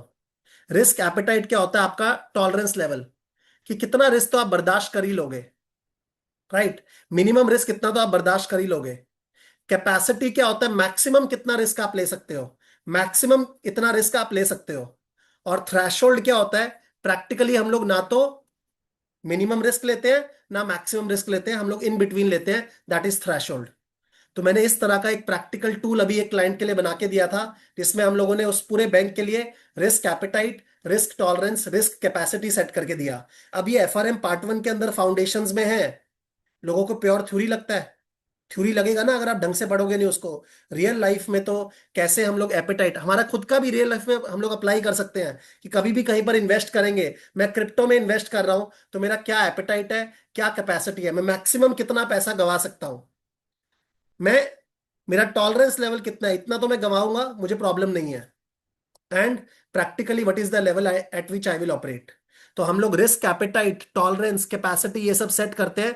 उसके बेसिस पे अलग अलग मैट्रिक्स सेट करेंगे कि मेरा रिस्क लिमिट्स कितना होगा, मैं कितना अलग अलग एसेट क्लास में इन्वेस्ट कर सकता हूं या लेंड कर सकता हूं। That all will come from appetite, threshold, capacity. Learn the practical things please, right? Then only you will acknowledge कि फाइनेंस क्या है, रिस्क क्या है। ऊपर ऊपर से 2 वीडियोस देख के या बुक को पढ़ के बोलना कि प्रैक्टिकल का इंपॉर्टेंस नहीं, एग्जाम पास करने का इंपॉर्टेंस है, that is totally wrong, right? तो ये एक यूज केस है, और भी फाउंडेशंस हैं, बहुत सारे यूज केस है। Foundations is all about theory. हम लोग हमेशा बोलते हैं कि दुनिया में ना सीखने का 2 तरीका है, या तो दूसरे की गलती से सीखो या खुद गलती करके सीखो। कौन सा तरीका सस्ता है? दूसरे की गलती से सीखना। तो एफआरएम भी ये मानता है, तो एक चैप्टर है फाइनेंशियल डिजास्टर्स, कि पास्ट में ऐसे क्या क्या डिजास्टर्स हुए हैं जिसके कारण बैंक्स डूब गए, या हेज फंड्स डूब गए, या म्यूचुअल फंड्स डूब गए। तो वो डिजास्टर्स आपको सिखाता है। जैसे लास्ट ईयर एक एसवीबी का क्राइसिस हुआ था, silicon valley bank, right? Credit Suisse का क्राइसिस हुआ था, बड़े बड़े इन्वेस्टमेंट बैंक्स भी डूबते हैं। तो वो क्यों डूबे हैं, वो लेसन आप आज ही सीख के जाओ। बिकॉज दूसरे की गलती से सीखेंगे ना, दैट विल बी चीपर। उसी तरह से एफआरएम जो कर रहे हो ना, प्लीज अंडरस्टैंड, प्रैक्टिकली करो, सिर्फ एग्जाम पास करने के लिए मत करो। बिकॉज बाद में खुद गलती करके सीखोगे ना कि यार एग्जाम तो पास कर लिया, ना जॉब मिल रही है ना कुछ पैकेज मिल रहा है, तब आपको समझ में आएगा यार काश मैंने करण सर की बात सुन ली होती, उन्होंने पहले ही बोला था कि प्रैक्टिकली सीखो। तो take the advice of someone who has done the mistakes and now learned it. मैंने ये मिस्टेक्स करी हैं पहले, और तभी मैं आपको वो ज्ञान दे रहा हूं, राइट? लास्ट यूज केस में चलते हैं, last use case for today, that is portfolio management, portfolio optimization. Portfolio optimization होता क्या है ना? Portfolio optimization is simply choosing the right mix of assets. Portfolio optimization is simply choosing the right mix of assets. तो मैं आपको एक example दिखाता हूं उसका। Choosing the right mix of assets, right? Let the sheet open. Right mix of assets का मतलब क्या है? अगर मेरे पास एसेट्स के बहुत सारे कॉम्बिनेशंस बनते हो, अगर मेरे पास बहुत सारे एसेट्स के कॉम्बिनेशंस बनते हो, तो वो सारे कॉम्बिनेशंस में ट्राई करूंगा। जैसे यहाँ पे मैंने 2 एसेट लिए हैं। फॉर एग्जांपल आपके पास इक्विटी है, आपके पास रियल एस्टेट है। इक्विटी का भी आपके पास रिस्क और रिटर्न है, रियल एस्टेट का भी आपके पास रिस्क और रिटर्न है। बट कितना पैसा इक्विटी में एलोकेट करूं, कितना पैसा रियल एस्टेट में एलोकेट करूं, उसके लिए what I can do is I can take different combinations, कि चल 10% इक्विटी में, 90% रियल एस्टेट में, चल 20% इक्विटी में, 80% रियल एस्टेट में, 30% इक्विटी में, 70% रियल एस्टेट में। अलग अलग कॉम्बिनेशंस लो, and then find out the return and risk of the portfolio. Find out the return and risk of the portfolio. जब आप वो करोगे ना और उसको प्लॉट करोगे, मैंने यहाँ पे एक्स एक्सिस पे प्लॉट किया है रिस्क, और वाई एक्सिस पे प्लॉट किया है रिटर्न, तो एक एफिशिएंट फ्रंटियर बनेगा। क्या बनेगा? एक फ्रंटियर बनेगा। तो फ्रंटियर आपको बताएगा कि कौन से एलोकेशन पे आपको फायदा है। जैसे फॉर एग्जांपल यहां पे आपको दिख रहा होगा एक ब्राउन कर्व है। ये ब्राउन कर्व ना इनएफिशिएंट फ्रंटियर है। मतलब अगर आप इस रेशो में एलोकेट करोगे ना, जो भी रेशो है, जो भी वेट्स यहां पे है, इस रेशो में अगर एलोकेट करोगे, तो वहां पे for the same level of risk you can get a higher return. आप देख सकते हो अगर मेरा एक सर्टेन रिस्क है 15%, यहां मुझे रिटर्न मिल रहा है 7% इस एलोकेशन में। बट यहां मुझे सेम रिस्क पे ज्यादा रिटर्न भी मिल सकता है, तो मैं यहां क्यों ऑपरेट करूंगा? I can operate in efficient frontier ना। तो पोर्टफोलियो ऑप्टिमाइजेशन आपको ये बताता है, पहली बात है, don't put all the eggs in one basket. दूसरा, वो आपको ये बताता है कि आपको किस एलोकेशन में पैसा डालना चाहिए। राइट। मैं इस तरीके से एलोकेशन डिसाइड करूंगा कि मैं एफिशिएंटली ऑपरेट करूं। मैं बेवकूफी ना करूं कि यहां पे सेम रिस्क के लिए अगर मुझे ज्यादा रिटर्न मिल रहा है तो why should I operate in this allocation. तो क्या मिक्स में आपको इन्वेस्ट करना चाहिए, that is part of portfolio optimization. तो फाउंडेशंस के अंदर थ्योरी है, जो एफआरएम पार्ट 1 के अंदर हमारा टॉपिक है फाउंडेशंस, उसके अंदर थ्योरी है। उसके अलावा पोर्टफोलियो ऑप्टिमाइजेशन है, portfolio optimization. Right. Portfolio optimization. तो आपको ये प्लॉट दिख रहा होगा। मैं आपको और एक एग्जांपल दिखाता हूं। ठीक है, हम लोगों ने एक पोर्टफोलियो ऑप्टिमाइजर अपना बनाया हुआ है, जो इनफैक्ट अगर उसको आप जुडिशियसली यूज करोगे वो निफ्टी को भी आउट परफॉर्म करता है। राइट। उसमें आप राइट मिक्स ऑफ एसेट्स निकालते हो and then you can find out the return and you can also find out the alpha, how much you are generating as compared to the benchmark. So again, अगर आपको base पता है तो आप उस तरह की स्ट्रैटेजीज भी क्रिएट कर सकते हो कि आप कैसे अल्फा जनरेट करोगे। But for that you have to learn portfolio optimization. For that you have to learn things practically. Right. So this was another use case I wanted to communicate. तो now मेरा objective था आपको practical use cases बताना, वो मैंने आपको बता दिया। मैंने आपको क्वांट्स का भी बताया, एफएमपी का भी बताया, वीआरएम का भी बताया, फाउंडेशंस का भी बताया। हम लोग एक नया बैच स्टार्ट करने जा रहे हैं फ्रॉम 19 अगस्त। उस बैच में मेरा ऑब्जेक्टिव क्या है कि आपको सेल्फ पेस्ड लर्निंग वीडियोस तो मिलेगा ही, उसके अलावा जो न्यू न्यू एग्जांपल्स या एक्सेल्स है वो मैं दिखाऊं, उसके थ्रू रिवीजन कराऊं।